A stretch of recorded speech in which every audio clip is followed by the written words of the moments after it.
राम राम दोस्तों, मैं राकेश कोचर आप सभी का फिर से हार्दिक अभिनंदन करता हूं। देखो, क्रीप ऑफ बेल्ट वही चीज़ वहीं से शुरू करेंगे। ये एक ड्राइवर, एक ड्रिवन, ये बेल्ट आ गई घूमकर। अब अगर ये ऐसे घूम रही है, नंबर 1 है,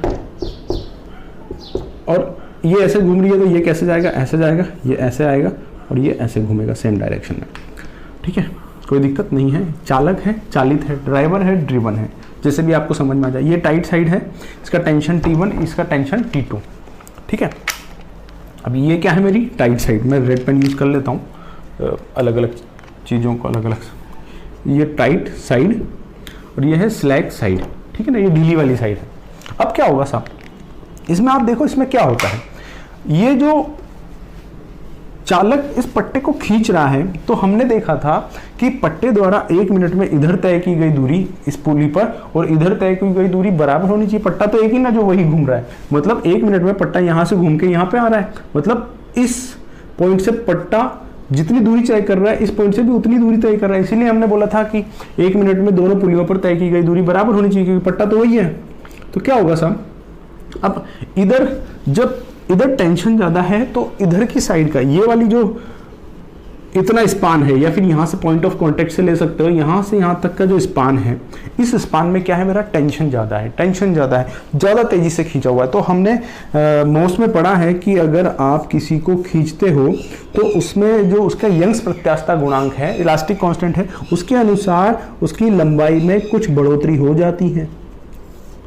तो इसमें मान लो इतनी बढ़ोतरी हो गई। वैसे ही अब क्या हो जाएगा साहब, इसकी लंबाई में थोड़ी सी वृद्धि हो जाएगी। इसकी लंबाई में वृद्धि हो जाएगी मतलब ये ढीली नहीं हो जाएगी, मतलब कम लंबाई का पट्टा भी तेज लंबा खिंच जाएगा, ज्यादा खिंच जाएगा, रहेगा टाइट। इतनी लंबाई का पट्टा यहाँ पर नहीं होना चाहिए था, इससे ज्यादा का होना चाहिए था, लेकिन इतनी लंबाई में इससे कम लंबाई का पट्टा समाहित हो गया क्योंकि वो खिंच चुका है।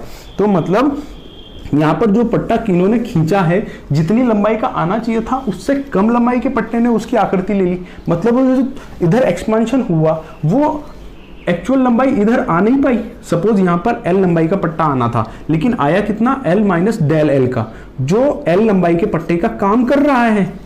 मैं बराबर नहीं लिख रहा, लेकिन बराबर आपको समझाने के लिए कर रहा हूं, क्योंकि L लंबाई के पट्टे का जो काम कर रहा है उसकी एक्चुअल लंबाई कितनी थी, L माइनस डेल L, लेकिन उसमें एक्सपांशन हो गया।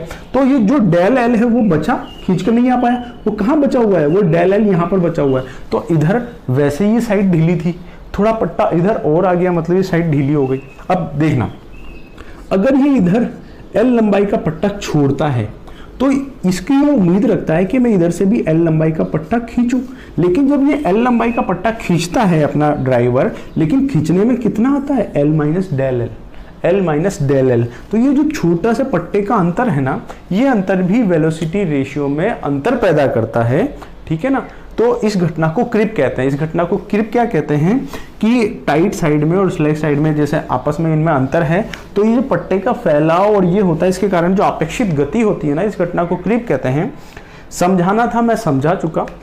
जो शब्दों की जो परिभाषा है उसको आप देख लेना। उम्मीद करता हूं कि इस एक्सप्लेनेशन से आपको क्रीप समझ में आ जाएगा। ठीक है ना, कुछ विशेष नहीं है। क्रीप क्या होता है, ये होता है, इसका कई गणनाओं में कोई काम नहीं आएगी, सिर्फ पूछ लेता है कहीं नहीं कि भाई क्रीप कौन सी घटना होती है, इसका इम्पैक्ट क्या होता है। इम्पैक्ट सिर्फ ये होता है कि ये वेलोसिटी रेशियो को कम कर देता है, प्रभावित करता है। ठीक है साहब, अब हमने क्रीप की भी परिभाषा पढ़ ली। अब हम उन टर्म्स को जान चुके हैं जिन टर्म्स के बारे में हमें जान लेना चाहिए था। अब हम जो इसका बेल्ट ड्राइव का कैलकुलेशन पार्ट आएगा उसकी ओर बढ़ेंगे। तो इस वीडियो को तो हम यहीं विराम देते हैं। अगले वीडियो में हम जो बेल्ट ड्राइव से जो कैलकुलेशन वाला पार्ट होगा उस ओर बढ़ेंगे। तो तब तक आप इन सब चीज़ों को एक बार पढ़ लीजिए।